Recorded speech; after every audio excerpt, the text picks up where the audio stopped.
안녕하세요, 부동산 히어로입니다. 이번 영상은 GTX C 노선 착공 또 연기, 가장 큰 피해를 보는 지역은 바로 여기다 라는 제목으로 영상을 마련해봤습니다. 2021년까지 우선 협상 대상자로 선정된 건설사와 사업의 실시 협약 체결을 마무리하기로 계획을 했지만 원활한 협상이 되지 않으면서 사실상 2022년에 착공이 힘든 상황이 되어가고 있습니다. GTX C 노선은 현재 어디까지 와 있는지, 착공이 지연되는 구체적인 이유는 무엇인지, 그리고 실제 착공이 지연되면 지연될수록 가장 큰 피해를 보는 지역은 어디인지 이번 영상을 통해서 자세히 정리해 보겠습니다. 영상 내용이 도움되신다면 아낌없는 구독, 좋아요, 알림 설정 부탁드립니다.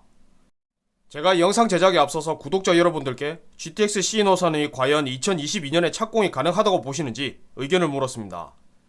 우리 구독자들께서는 10명 중에서 8분 가까이가 GTX C 노선은 연기될 것이라 예상을 하셨습니다. 아마도 지금까지의 선례처럼 GTX C 노선 역시 많은 변수로 인해서 필연적으로 연기될 것이라 생각을 하신 것 같습니다. 소중한 의견 감사드립니다. 자, 그렇다면 먼저 현재 GTX C 노선은 어느 단계까지 와 있는지 간단히 살펴보고 2022년 착공 가능성에 대해서 분석을 해보겠습니다. 현재 GTX C 노선은 어디까지 와 있을까요? 현대건설을 대표로 해서 하나건설, 태영건설, 동부건설 등으로 이루어진 현대건설 컨소시엄이 2021년 6월에 우선 협상 대상자로 선정된 바 있습니다. 우선 협상 대상자 선정은 설계 단계에서 진행하는 주요 과정 중 하나이고요. 우선 협상 대상자와 구체적인 실시 협약 체계를 완료하면 그 다음에 착공식을 열고 적절할 때에 맞춰서 실제 착공에 돌입하게 됩니다. 물론 착공식과 실제 착공은 경우에 따라서 6개월 이상 시간차가 발생하기도 합니다.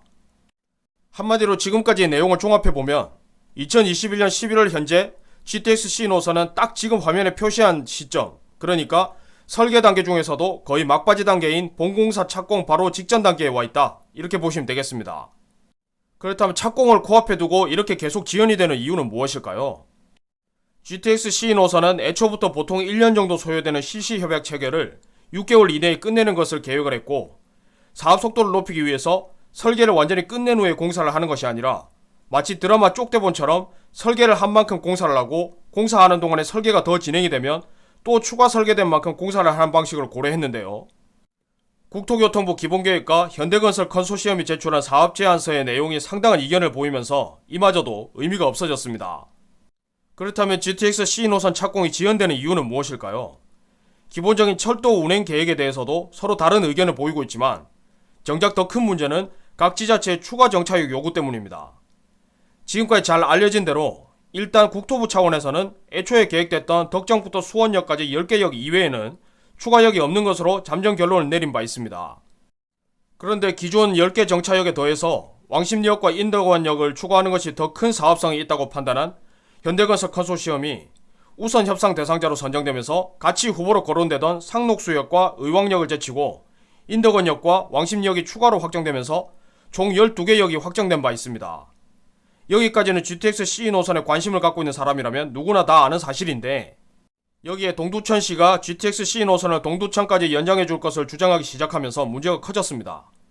최근에 동두천시엔 자체적으로 GTX C 노선 동두천 연장 타당성 조사를 실시했는데 BC값이 1.73이 나오면서 객관적인 사업성이 충분하다는 것을 어필하고 있고요.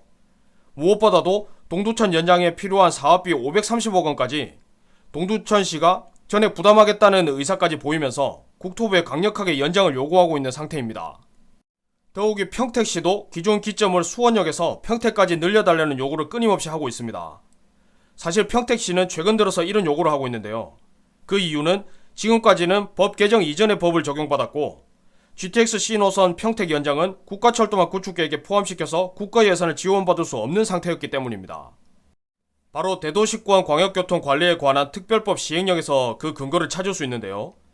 이 법에서는 광역교통망을 수도권은 서울시청이나 강남역을 기준으로 직선거리 40km 이내까지만 연장할 수 있도록 하고 있습니다. 하지만 개정 이후에는 단순하게 거리를 정량적으로 판단하기보다는 도시가 확장하는 패턴이나 거주민들의 생활 패턴 같이 여러가지 요소를 종합적으로 고려해서 거리에 구애받지 않고 사업 진행 여부를 결정할 수 있도록 개정됐습니다. 한마디로 이전 규정대로라면 국가 지원 없이 지자체 자체적으로 자금을 조달하거나 민자건설 방식으로 개발해야 했는데요. 이제는 당당히 국가 지원도 받을 수 있게 된 만큼 충분한 사업성을 앞에 내세워서 평택시도 GTX-C 노선 연장을 요구하고 있는 것입니다. 물론 평택시 입장에서는 큰 호재가 될 수 있지만 큰 틀에서는 착공을 지연시키는 원인 중 하나가 되고 있습니다.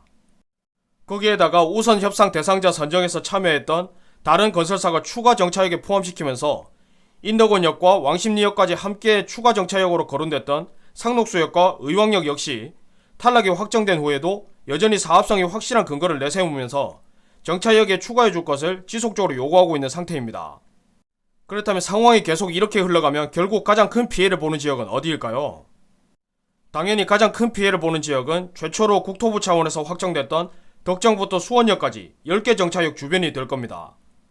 아마도 추가 정차역 요구가 없었다면 적어도 지금보다는 사업 속도가 훨씬 빨랐을 것이고 실제 운행 효율을 보더라도 표정 속도가 줄어드는 문제도 없었을 겁니다. 그렇다면 가장 현실적인 방법은 무엇일까요?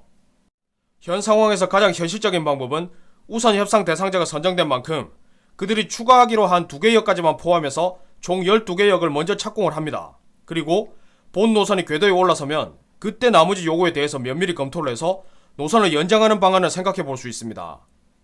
결국 원래 계획에 속한 지역의 피해를 최소화할 수 있으면서 현재 계획되고 운영되고 있는 거의 대부분의 철도 노선이 기존 노선으로부터 연장하는 방식으로 개발이 진행되고 있기 때문입니다. 이번 영상 내용을 한 문장으로 요약하면 선 착공 후 검토가 아니라면 GTX-C 노선의 2022년 착공은 사실상 불가능하다 정도로 요약할 수 있겠습니다. 실제 착공 시점은 철도 개발 계획의 주요 투자 포인트입니다. GTX-C 노선과 관련이 있거나 관심이 있는 분들은 관련 내용을 꼼꼼히 체크하시고 나만의 기준을 세우셨으면 좋겠습니다. 감사합니다.